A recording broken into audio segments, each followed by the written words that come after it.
오늘부터 공동서신 가운데 야고보서를 본문으로 연속 설교를 하게 됩니다. 5번이나 하기 때문에 특별히 저자에 대해서 그리고 독자에 대해서 또 야고보서의 특징에 대해서 말씀을 드릴 필요가 있었습니다. 첫 번째 저자는 오늘 1절에 기록된 대로 야고보입니다. 이 야고보, 야코포스 혹은 야곱, 우리가 구약에 많이 들었던 그 야곱과 같은 이름입니다. 그러나 영어 성경을 찾다 보면 야곱이라고 하는 이름으로 찾다 보면 야고보서를 절대 찾을 수가 없습니다. 영어 번역에는 제목이 제임스 이렇게 되어 있습니다. 제임스. 이건 이탈리아식 영어에서 왔는데, 그 단어에서 왔는데 제임스 이렇게 찾아야만 합니다. 성경에 보면 야고보가 참 많습니다. 예수님의 12제자 가운데서도 야고보가 무려 2명이나 됩니다. 그 외에도 야고보가 많은데 여기에 야고보는 예수님의 친동생입니다. 즉 마리아와 요셉 사이에서, 예수님은 성령으로 낳지만 요셉과 마리아 속에서 그 사이에서 태어난 동생, 바로 야고보를 가리킵니다. 하지만 이 야고보는 초대교회 베드로와 대등한 위치에서 예루살렘 교회를 또 치리하고 또 다스리고 섬겼던 지도자임을 우리는 사도행전을 통해서 볼 수가 있는데요. 자기 자신을 사회적인 위치나 어떤 인간적인 관계 속에서 소개하지 않고 이렇게 소개합니다. 1절을 보면 하나님과 예수 그리스도의 종이라 이렇게 얘기를 하죠. 즉 나는 예수님의 동생이고 뭐고 그것보다 하나님의 종이고 또 예수 그리스도의 종이라고 이야기를 하고 시작을 합니다. 즉 인간적인 어떤 관계가 중요한 것이 아니라 하나님과 예수 그리스도의 관계가 중요하고 예수 그리스도의 그 관계를 정확하게 규명해야 하고 시작을 하고 있는 것을 보게 됩니다. 이러한 예수님의 동생 또 한 명 있죠. 그 동생 가운데 유다서라는 게 있습니다. 그 유다서의 저자 또한 예수님의 동생 유다입니다. 그 예수님의 동생 둘이 신약성경에 야고보서와 유다서를 기록을 하게 됩니다. 독자들은 누구냐? 오늘 1절에 보면 흩어져 있는 유대인들이다. 12지파. 즉 흩어져 있는 12지파라고 이렇게 얘기를 합니다. 여러분 당시에 12지파는 존재하지 않았습니다. 잘 아시는 대로 12지파란 구약의 용어입니다. 이스라엘 지파들이 야곱의 12지파들, 그때의 12지파지 뭐 예수님 당시 12지파는 별 의미가 없었습니다. 12지파라고 하는 의미는 오늘 유대인들에게 쓰고 있다는 거예요. 유대인들에게. 근데 어떤 유대인들에게 쓰겠냐면 흩어져 있는 유대인들에게 쓰고 있다는 거죠. 흩어졌다. 왜 흩어지게 되냐면 국가 역사적으로는 많은 외침을 당해서 그 나라에 살 수 없어서 흩어졌던 역사적인 과거가 있지만 오늘 본문에 흩어졌다라고 하는 이 디아스포라 유대인들이라고 하는 것은 신앙적으로 환난과 핍박을 받아서 흩어진 것을 얘기합니다. 사도행전 8장에 보면 7장에서 스데반 집사가 죽고 난 다음에 스데반 집사 이후에 큰 박해가 일어나 유대와 사마리아로 흩어지게 되었다라고 얘기를 하고 있습니다. 사도행전 11장에 보면 그들이 더 나아가 베니게와 구브로와 안디옥까지 흩어져 사람들에게 복음을 전했다 이렇게 얘기를 합니다. 여기서 흩어졌다라고 하는 단어가 나오는데 여기서는 신앙적으로도 흩어진 이들을 가리켜 디아스포라 유대인들이라고 이렇게 얘기를 하는 것입니다. 초대교회 예루살렘 교회의 지도자였던 예수님의 동생 야고보가 지금 흩어져 있는 유대인들에게 쓰고 있다는 것은 이들과 아는 사이란 얘기예요. 모르는 사이가 아니에요. 왜냐하면 예루살렘 교회에서 함께 신앙생활을 하던 그들이 환난과 핍박으로 인해서 각처에 흩어지게 되었습니다. 그들이 처음에는 하나님 말씀을 열심히 전했지만 그들의 신앙도 돌아볼 필요가 있었던 것이죠. 서로 아는 사이였고 그들을 돌아볼 목적으로 행함 없는 믿음을 가지고 있는 그들에게 행동하는 믿음을 소유하라고 말씀하고 있습니다. 여러분들 그 야고보서에 가장 오래된 별명이 하나 있습니다. 별명이 뭐죠? 지푸라기 서신이라고 하는 것입니다. 16세기에 마틴 루터가 종교개혁을 시작하면서 행동으로 빠지고 있는 중세의 카톨릭, 즉 행함으로 구원을 얻으려고 하고 무릎으로 성당을 기어오르면서 피가 낭자하고 많이 수고해야 구원을 얻는다는 이러한 이신칭의가 아닌 어떻게 보면 이행덕구, 행함으로써 구원을 얻는다라고 하는 잘못된 복음으로 나아가는 이들에 대하여 다시 복음으로 돌아가는 운동이 종교개혁 운동인데, 이래서 오직 믿음으로를 강조하게 되었습니다. 그런데 보니까 루터가 이렇게 보니까 루터도 신학자인데 야고보서를 보니까 믿음은 강조하지 않고 행함만을 강조하니까 가치 없는 가벼운 지푸라기 서신이다. 이렇게 과소평가를 했던 기억이 납니다. 그래서 그러나 많은 학자들은 거기에 동의하지 않지요. 바울 시대에 유대인들이 1세기 유대인들, 이 신약 성경이 쓰여졌던 이 시대의 유대인들이 할례를 행함으로 또 율법을 행함으로 또 행함으로 구원을 얻는다라고 생각을 하고 노력을 하고 있었습니다. 바울이 볼 때에는 말도 안 되는 일들을 행하고 있거든요. 그래서 그들을 향하여 오직 의인은 믿음으로 살고 사람이 의롭게 되는 것은 행위로 의롭다함을 얻는 것이 아니에요. 오직 예수 그리스도를 믿음으로 구원을 얻는다는 이러한 복음을 쓰게 됩니다. 이것이 바로 로마서와 갈라디아서입니다. 그런데 시간이 흘러서 사람들이 많이 바울의 복음으로 돌아왔겠죠. 진정한 그리스도의 복음으로 돌아와서 믿음을 강조하게 되었지만 너무 믿음을 또 강조하다 보니까 시간이 흐르면서 사람들이 행위를 너무 가볍게 여기게 되었어요. 행동이 없어요. 실천이 없어요. 믿음만 있지 행동하는 삶의 모든 가치관은 인간적이에요. 세속적이에요. 그들을 향하여서 다시 한번 펜을 들었습니다. 뭐라고 얘기하냐면 행위 없는 믿음은 죽은 것이다. 이렇게 쓰게 됐던 것이죠. 그러므로 바울의 복음과 야고보의 복음은 상치되고 상충되고 갈등하는 관계가 아니라 서로 보완해주는 관계라고 할 수가 있습니다. 그래서 야고보는 행위가 강조되는, 행위의 강조점을 두고 있는 서신이라는 특징을 여러분들이 알고 있겠지만 그래도 다시 한번 짚어보고 넘어가고자 합니다. 자, 이제 서론을 마치고 저자, 또 독자, 그리고 큰 특징을 말씀드렸습니다. 자, 오늘 그 첫 번째 주제로 넘어가겠습니다. 오늘 첫 번째 주제는 시험입니다. 따라가겠습니다. 시험.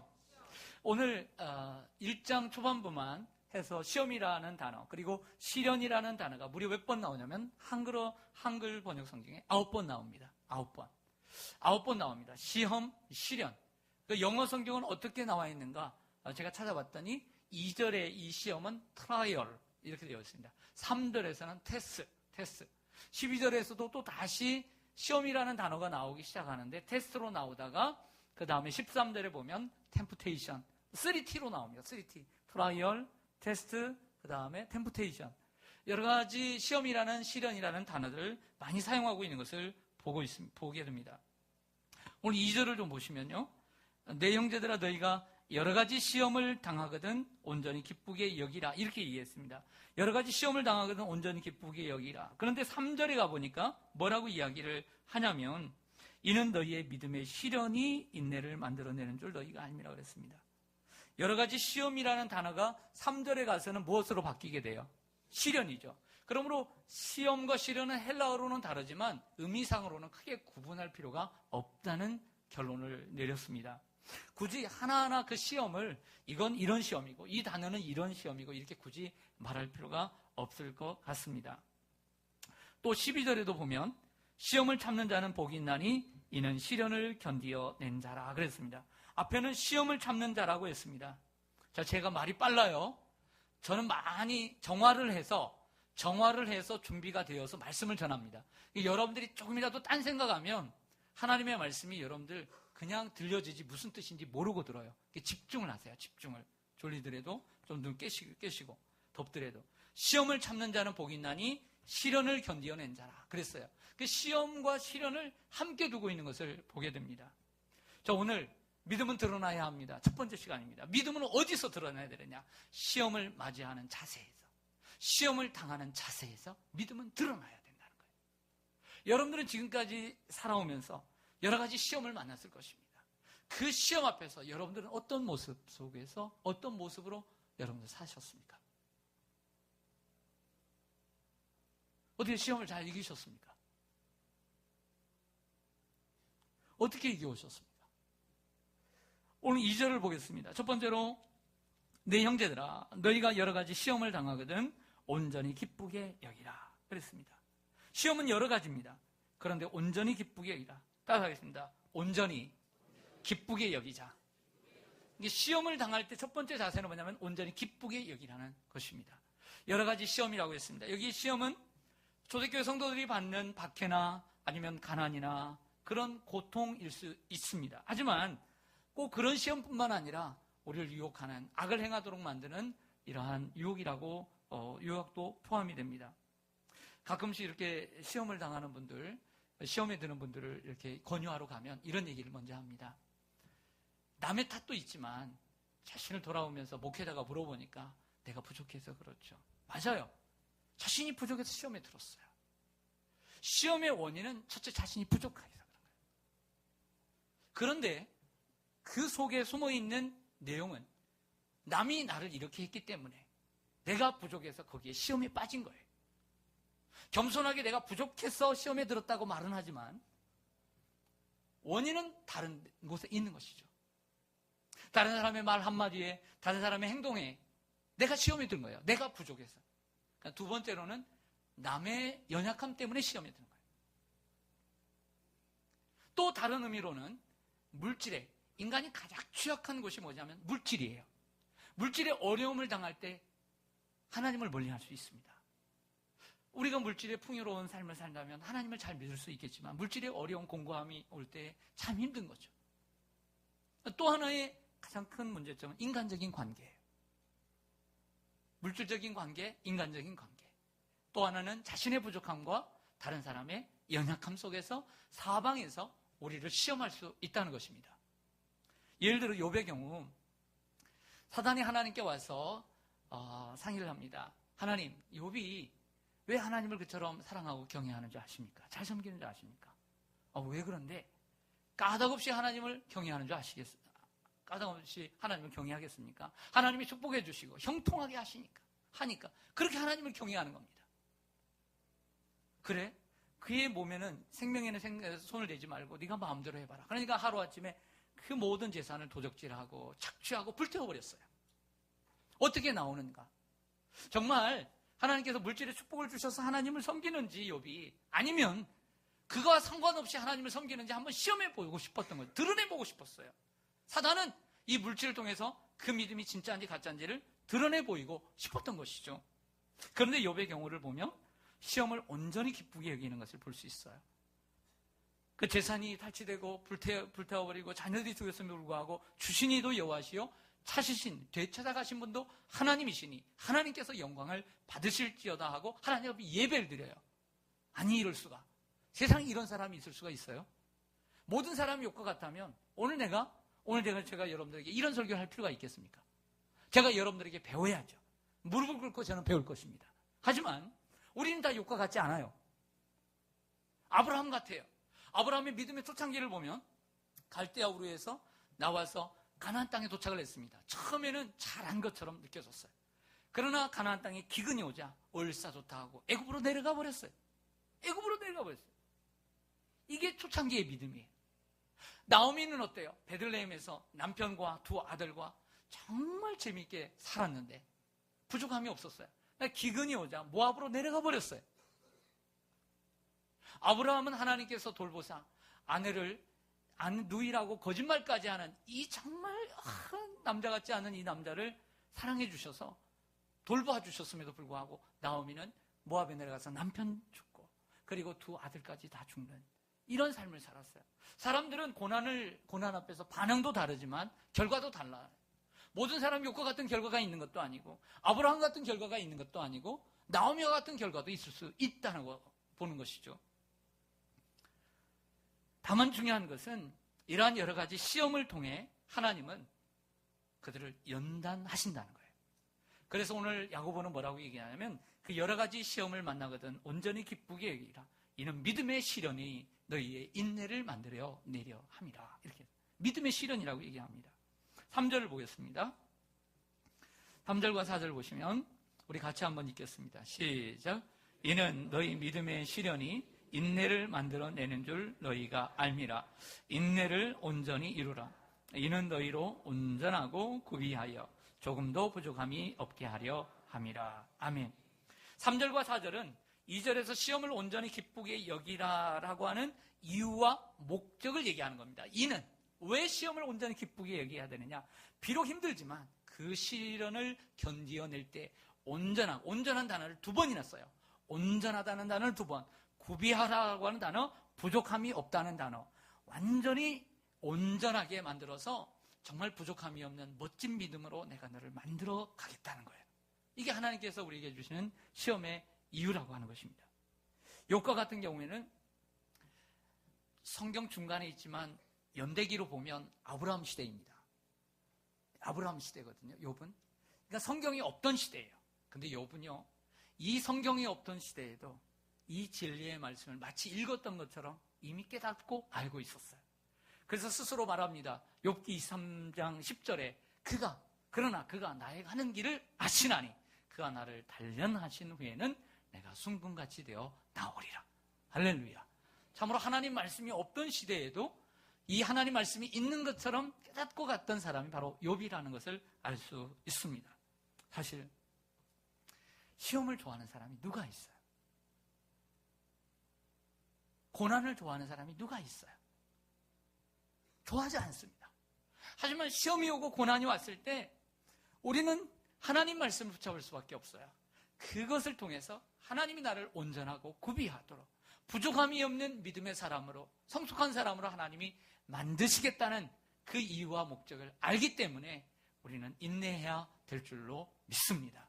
그 시련이 여러분을 만들어갈 것이고 우리가 부르는 찬송의 가사처럼 고난 속에 하나님의 숨은 축복이 있는 줄로 믿습니다.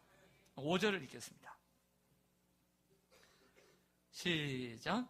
너희 중에 누구든지 지혜가 부족하거든 모든 사람에게 후히 주시고 꾸짖지 아니하시는 하나님께 구하라. 그리하면 주시리라. 아멘. 야고보는 계속해서 이야기하기를 너희 중에 누구든지 지혜가 부족하거든, 그 말씀을 하시고 난 다음에 지혜를 언급하고 있다는 것이 중요합니다.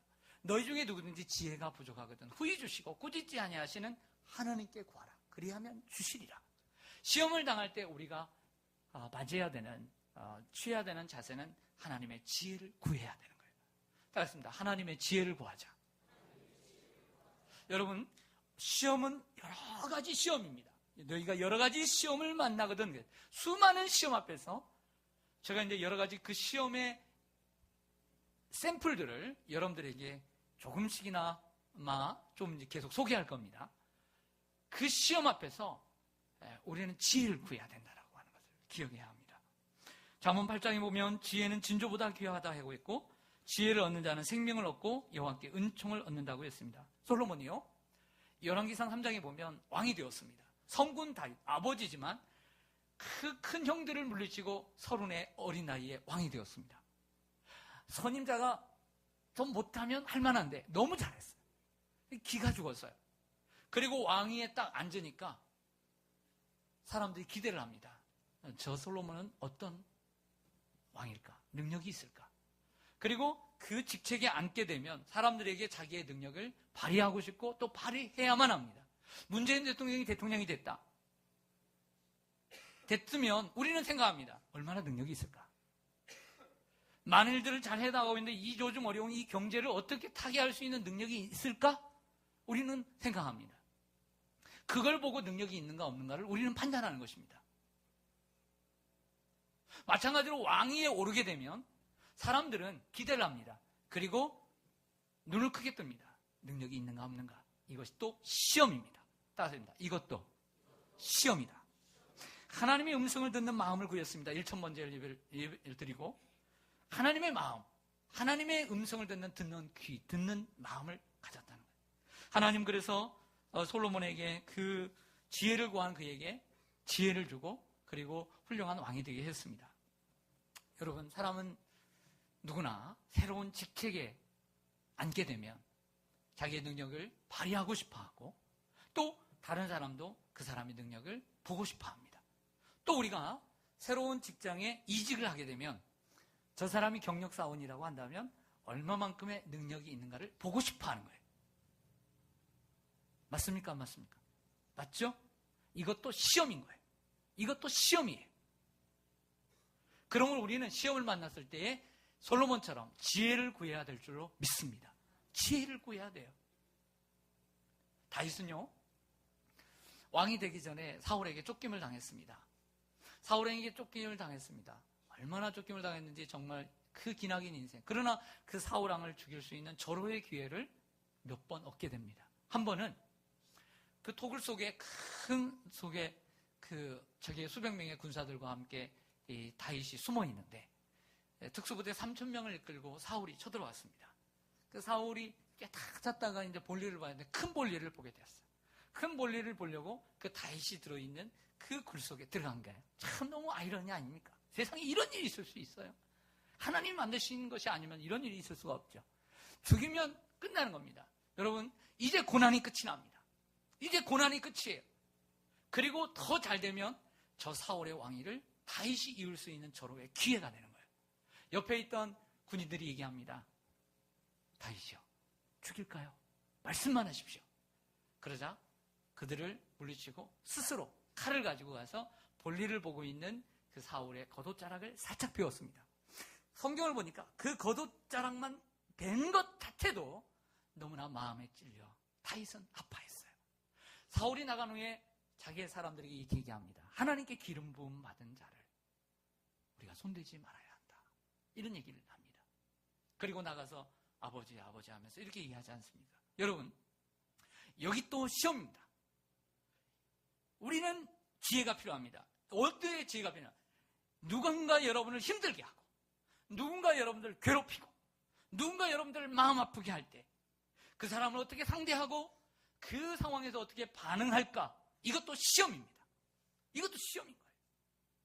오늘 이 사람을 어떻게 대할 것인가? 오늘 이 상황을 어떻게 타개해 갈 것인가? 내가 정말 마음이 편한 한 사람에게 말하고 그냥 내 마음에 있는 거 한번 풀어버리고 끝낼 것인가?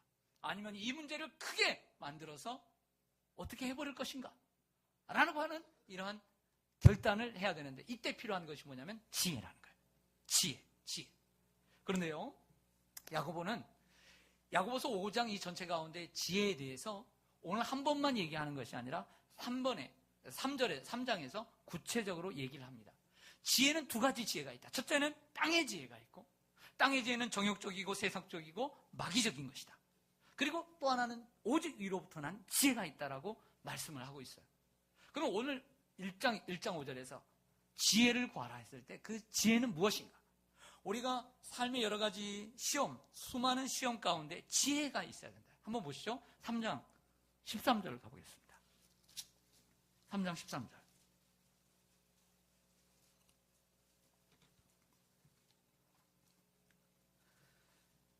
너희 중에 무엇이요? 지혜와 총명이 있는 자가 누구냐? 지혜라는 말을 다시 쓰고 있잖아요. 그는 선행으로 말미암아 지혜의 온유함으로 그 행함을 보일지니라. 이 지혜의 온유함이 있어야 된다는 거죠. 그러나 너희 마음속에 독한 시기와 다툼이 있으면 자랑하지 말라. 진리를 거슬러 거짓말하지 말라. 이러한 지혜가 뭐냐면 진리를 거슬려 말하는 것. 이것이 거짓 지혜입니다.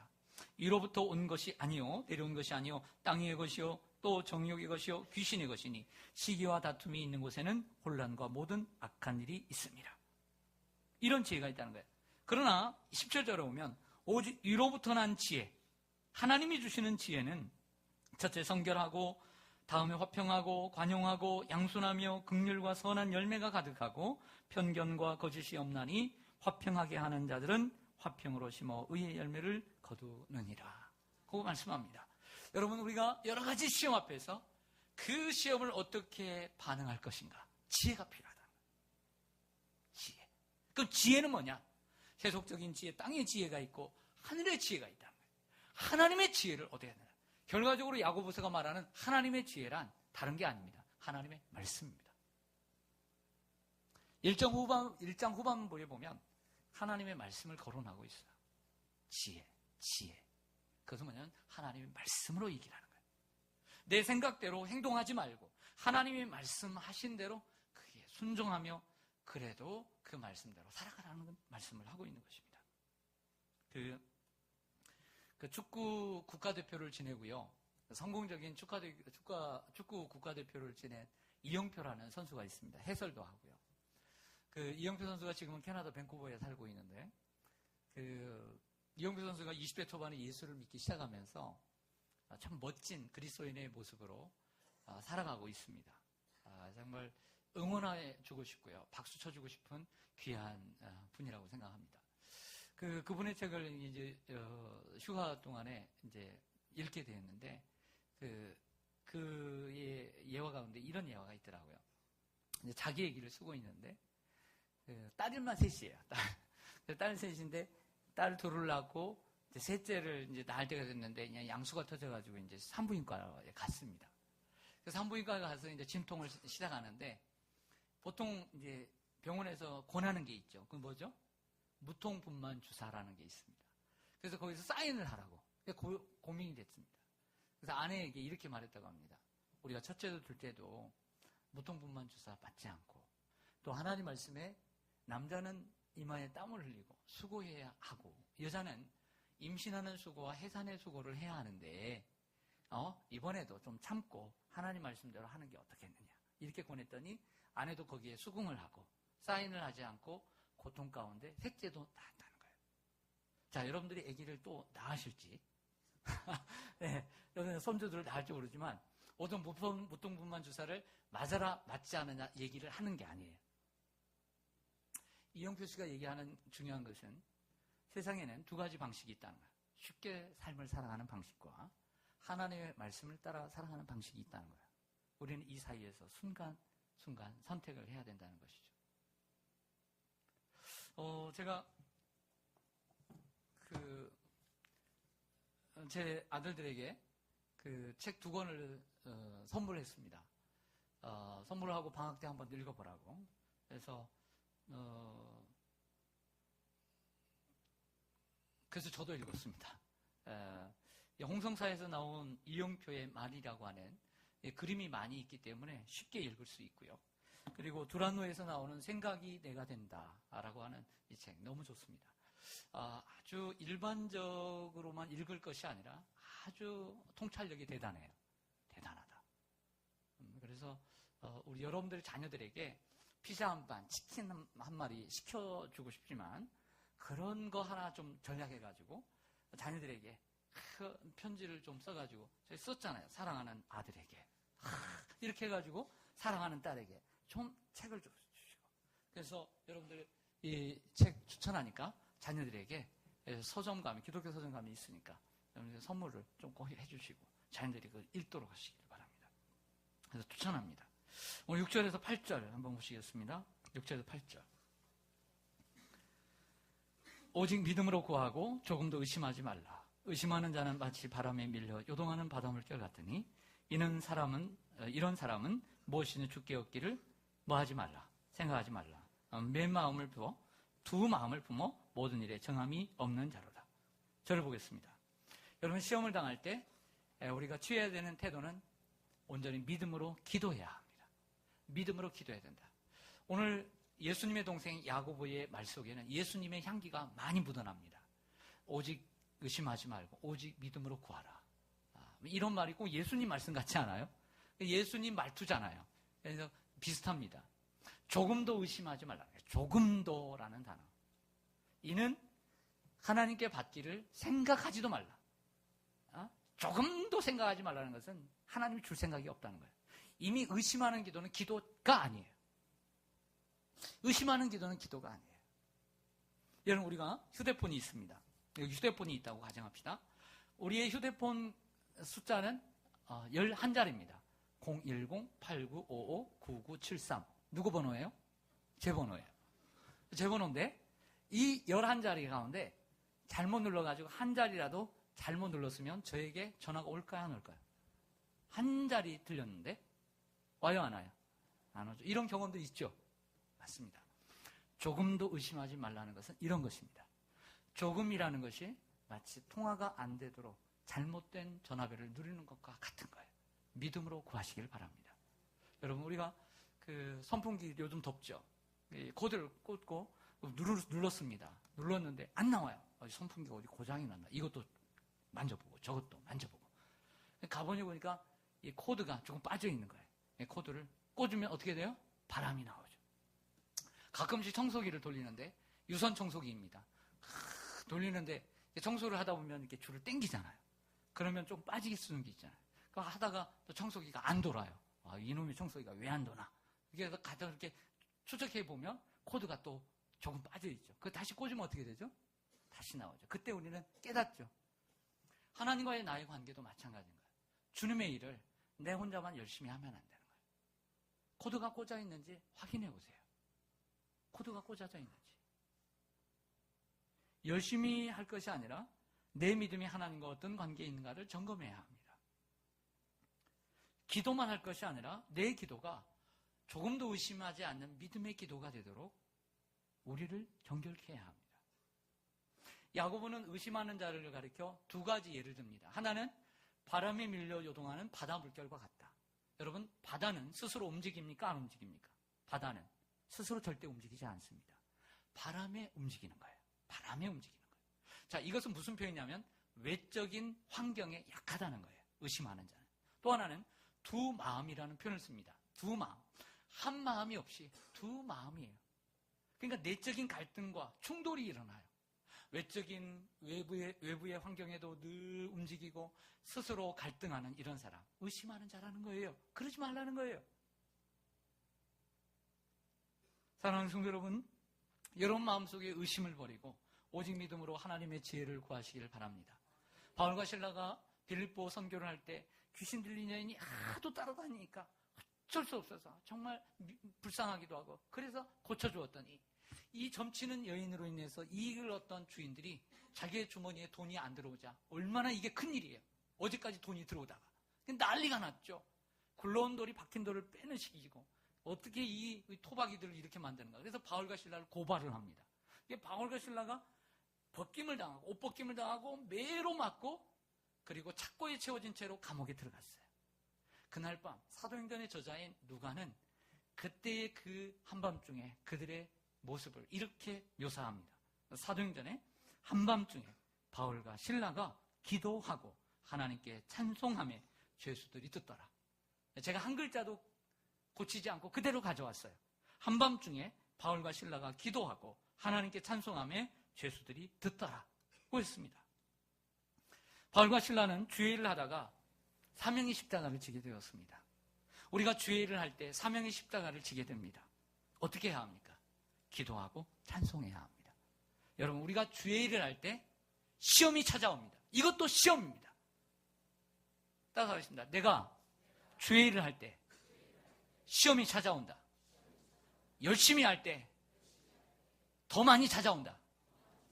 열심히 안 해보세요. 시험도 안 와요. 시험도 안 와요. 시험 올 것도 없어. 사람들하고 걸리지도 않는데 뭘 시험이 와요. 자기 스스로 시험이 걸리지 않는 한 시험이 올 리가 없어요. 열심히 할수록 시험에 들어요. 열심히 할수록 뭐라고 해요. 하지만 사명의 십자가 지고 갈 때 일이 있다 할지라도 그것도 시험이에요. 그 시험을 어떻게 이길 것인가. 기도하고 찬송하며 이겨내야 될 줄로 믿습니다. 예수님께서 공생의 초기에 광야에서 40일 동안 금식하고 기도를 하셨어요. 기도를 시작하셨어요. 마귀가 찾아와서 세 가지 시험을 냈습니다. 모두 다 말씀으로 이기고 기도로 이겼어요. 공생의 마지막 날 겟세마네 동산에서 십자가를 지시기 전날에도 마귀가 분명히 찾아왔어요. 하나님의 뜻을 구할 것인가 나의 뜻을 구할 것인가. 그러나 예수님은 하나님의 뜻을 구하며 기도하며 승리했고 제자들에게도 너희들도 시험에 들지 않도록 깨어 기도하라고 말씀하셨습니다. 예수님의 사역의 알파와 오메가는 기도였습니다. 시험은 지금 이 시간도 찾아옵니다. 시험은 매일 찾아옵니다. 시험은 언제나 어떤 상황 가운데서도 찾아옵니다. 우리는 수많은 시험 앞에서 우리의 믿음을 드러내야 합니다. 오늘 말씀을 잘 기억하고 여러분들의 마음속에 좀 잘 박힌 모처럼 심겨졌으면 좋겠고요. 이 야고보서 1장의 말씀이 여러분들에게 큰 힘이 되어서 늘 승리하는 여러분들 되시기를 주님의 이름으로 간절히 축원합니다. 아멘. 기도하겠습니다.